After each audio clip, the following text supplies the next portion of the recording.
Hello नमस्कार, कसे आहेत सर्वजण. आय होप सगळे ठीक असतील. माझ्या नवीन दिवसाच्या नवीन व्हिडिओमध्ये मी तुमचं सगळ्यांचं स्वागत करते. चॅनल नवीन असाल तर सबस्क्राईब नक्कीच करा. तर सर्वप्रथम तर वटपौर्णिमेच्या सगळ्या माझ्या ताईंना खूप खूप खूप शुभेच्छा.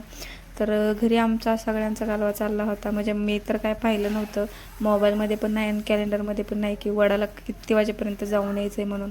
तर माझ्या चुलत सासूबाईचा भरपूर कालवा चालला होता की 12च्या आतच जाऊन यायचं आहे, 12च्या आतच जाऊन यायचं आहे. तर म्हणलं चला ठीक आहे, 12च्या आत जाऊन यायचं आहे म्हणून आम्ही तिघीच आलोत. कोण कोण तर मी या थोड्याशा तब्येतीने जास्त दिसत त्या माझ्या चुलत सासूबाई आहेत, आणि ह्या तर तुम्हाला माहितीच आहे, त्या वडाला फेऱ्या मारतात त्या माझ्या सख्ख्या सासूबाई आहेत. तर आम्ही तिघीजणीच अगोदर आलेलो आहोत आणि छानशी चिमू पण नटून आली, छान मस्त साडी घातली, परत डोक्याला गजरा लावला आहे, मस्त साडी वगैरे घालून मस्त मेकअप वगैरे करून आलेली.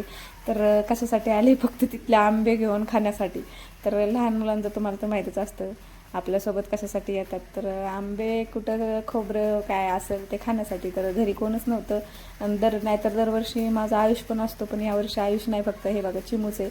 ती छान साडी घातली तिने. तर तिला चालतं पण येत नव्हतं बरं का साडी घालून, तरी माझ्यासोबतच आली. मम्मी माझ्या तुझ्यासोबत यायचं म्हणलं, ठीक आहे चल बाई म्हणलं माझ्यासोबत. तर येऊन इथं उभा राहिली होती. मग मस्त वडाला फेऱ्या वगैरे घातल्या. तर त्या वडाच्या झाडात तुम्हाला दिसते का, तर ते एक सफेद कलरचं आहे ना, ते फक्त वडाचं झाड आहे. आणि जे मातीसारखा कलर आहे ना, तो महू. आता तो महू कशासाठी लागतो मला पण माहीत नाही. तुम्हाला जर माहीत असेल तर कमेंटमध्ये नक्की सांगा. महूचं झाड आहे ते. आता महू म्हणजे काय, कशासाठी काय, खरंच काय माहीत नाही मला. तर महूचं आणि वडाचं झाड दोन्ही एकत्रच आहेत.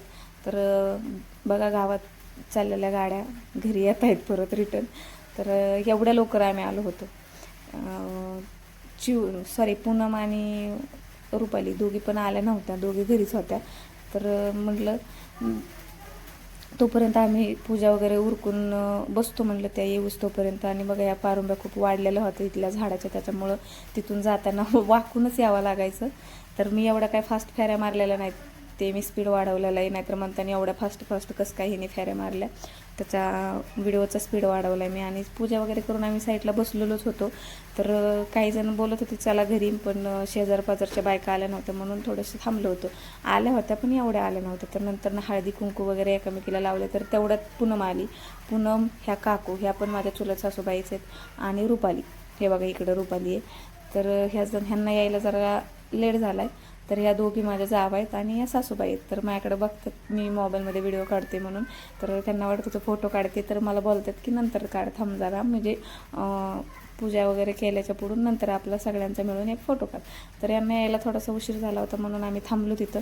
तर चुलत सासूबाई का माझ्या चाललेल्या पण आहेत घरी. मी थांबले होते बऱ्याच वेळ. तर तिथून आमचं प्लॅनिंग झालं की कर्जतला जायचं म्हटल्यावर गाडीत तर पेट्रोल टाकावंच लागतं. तर पहिल्यांदा गेलो आम्ही पेट्रोल पंपावर, तिथून पेट्रोल टाकलं आणि कर्जतला कशासाठी चाललं होतं तुम्हाला मी सांगणारच आहे. तर कर्जतला सामान आणायचं आहे मला, दोन्ही मुलांचं, आयुषचं पण आणि अजिंक्याचं पण. त्याच्यामुळे आम्ही कर्जतला चाललो होतो. आणि काय घ्यायचं हे पण तुम्हाला मी दाखवणार आहे. तर तिथून पोहोचले मी माझ्या मैत्रिणीच्या दुकानावर, जे की ती पार्लर पण चालवते आणि ब्लाऊज पण. तर हे तिचं गिरायक आहे. बघायला खूप घिसघिस घालत होतं पैशासाठी. ते मी कर्जतला आल्यावर कुठंच जात नाही दुसरीकडं. मी एक माझी मैत्रिणी जी पार्लर पण करते आणि मिशन क्लास पण करत, मिशन काम पण टोटल सगळं करते. तर मी तिच्यापाशीच येऊन बसते. जर मिस्टर जर कुठं दुसरं काय काम असेल तर ते त्यांचं ते काम करतात आणि मी इथे येऊन बसते. तर मी इथं बसले. त्यांना म्हणजे त्या माझ्या मैत्रिणीला पैसे टाकायचे होते म्हणून ती गेली बाहेर. तिच्या मुलीला पैसे सोडायचे होते. तिची मुलगी ग्रॅज्युएशनसाठी पुण्यामध्ये आहे. तर तिला पैसे सोडायचे होते म्हणून ती बाहेर गेली. तर मला माझ्या भरोशावर दुकान सोडून गेले बरं का. बघा हे मिशन मुलींना नाही का क्लास शिकवण्यासाठी येतं. आणि ही तिची मशीन आहे, मोठी मशीन आहे ना, ती तिची आहे. ही पण क्लासची आहे. आणि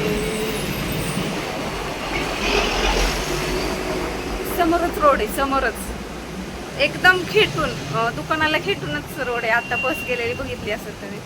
तर आज बाजार दिवस आहे, त्याच्यामुळं जास्त गिराईक पण तिला जास्तच असतं आणि गर्दी पण भरपूर आहे. तर मला म्हणली ती म्हणजे तिला असं विश्वासातलं माणूस कोणच नव्हतं की तिच्या विश्वासावर मी दुकान सोडून जाईल. तेवढ्यात मी आले. तर मला बघून हसली बरं का ती, की मी वाटच बघत होते की माझ्या विश्वासातलं कोण येईल म्हणून. तर ती माझ्या विश्वासावर दुकान सोडून गेली आणि नेमकंच आता जर माझे मिस्टर आले तर आता काय करावं लागेल, थांबावं लागेल त्यांना. म्हणून थांबा, नंतर ना जाऊ आपण. तर तसं तर सांगून गेली ती की तिथं चावी आहे म्हणून, लॉक कर आणि चावी तिच्या सांगितलेल्या जागेवरती ठेव म्हणून. तर बघू किती वेळात येते का नाही. तर हे इथं मी क्लास शिकले, मिशन क्लास माझा इथंच पूर्ण झालेला आहे. इथं म्हणजे गॅसची टाकी पण ठेवली तिने. तिचं म्हणजे सगळं तिच्यावर एकटीवरच असतं ना, त्याच्यामुळं मग तिला कुपन पण भरून ठेवलं बघा. इथं पाण्याचं पाणी वगैरे सगळं टोटल ती येतानाच घेऊन येते. ती सकाळी 8 ते 8:30पर्यंत दुकान खुलते तिचं आणि संध्याकाळी 7-8 वाजेपर्यंत. तर तिच्या दुकानातून निघले आणि थेट गेले काकडे कलेक्शनमध्ये, म्हणजेच आमच्या कर्जतचं खूप मोठं दुकान आहे. तर इथं गेले, मी साडी घ्यायची होती म्हणून. तर तिथं बघितली साडी, जी इन्स्टावरती जी व्हायरल साडी चालू आहे. तर त्या बायकांच्या गप्पा चालल्या होत्या, पंचिंगवरून त्यांची भांडणं झाली होती काहीतरी. तर तिथले ते जे दादा होते ना, ते मला म्हणायचे ह्यांचा व्हिडिओ घ्या, ह्यांचा काढा व्हिडिओ. हो का, हे बसलेले दादा. तर त्यांचा पण मी व्हिडिओ घेतला आणि नंतर साडी घेतली बघायला. तर मला काही तिथं साडी आवडलेली नाही. तिथं फक्त 2च कलर होते, एक चॉकलेटी कलर होता आणि एक कसा तो जांभळा कलर. तर त्यातले मला दोन्ही पण नाही आवडले आणि एवढे 2च मला ह्यातलं एकही आवडला नाही. तर भेटू